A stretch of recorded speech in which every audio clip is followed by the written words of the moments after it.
बायकोला घ्यायला सासरवाडीला आलो होतो. तिकडं आल्याच्यानंतर म्हणलं चला मस्तपैकी पान घेऊ. बायको जरा खुश होऊन जाते पान खाऊन. म्हणून आपल्या नेहमीच्या इकडच्या सासरवाडीच्या आपल्या पानवाल्या भाऊकडे आलो. भाऊ म्हणले, "अरे काय म्हणलं जावई बापू, लई दिवसांनी दिसलं तुम्ही, लई दिवसांनी चक्कर झाली." म्हणलं अशीच काय वेळ भेटला नाही. मॅडमला आणून सोडलं होतं. म्हणलं चला आता घेऊन जाऊ. पानवाले भाऊ म्हणले, "बरं केलात म्हणे तुम्ही आलात घ्यायला. मी पण आज सासरवाडीला गेलतो, बायकोला घेऊन आलो" म्हणे. "शेवटी आपल्या बायका म्हणजे शेळ्यावानी असतात" म्हणे. म्हणलं, "कसं का हो? तुम्ही शेळीचं बघा ना" म्हणे. "तुम्ही कोणत्या टायमाला सोडा आणि कितीदा बी सोडा.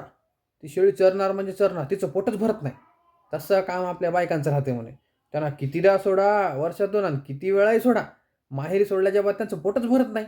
शेवटी आपली जशी शेळी आपल्यालाच घरी धरून आणावं लागते, तिचं पोट काय भरत नाही. तसे आपल्या बायकांना तुम्ही किती दिवस जरी माहेरी सोडलात नाही, यांचं पोट भरणार नाही. शेवटी आपल्यालाच त्यांना धरून वापस घरी घेऊन यावं लागतं." मला एवढं हसू आलं या गोष्टीचं. म्हणलं चला तुमच्यासोबत शेअर करून घ्यावं. बाकी काही नाही हां. घरी आल्याच्यानंतर सासूबाईला, सासरेबुवांना आणि आमच्या मॅडमला सांगितली मी सगळी गोष्ट. तर ज्या त्या हसायला सगळेजण पोट धरू-धरू. ती गोष्ट तर खरी आहे म्हणे. आमचं बायांचं काय पोट भरत नाही. माहेरी किती जरी राहिलो आम्ही, आम्हाला अजून राहावंसं वाटतं. काय खरी गोष्ट आहे म्हणजे याच्यात काही खोटं काहीच नाही. तर चला म्हणलं सगळेजण हसले. तुम्हाला पण हे ऐकून हसू येईल. पण चला शेअर करून टाकावं म्हणून हे पोस्ट करतोय. बाकी तुम्ही पण ही पोस्ट बघा, हसा, हसत राहा. चला बाय.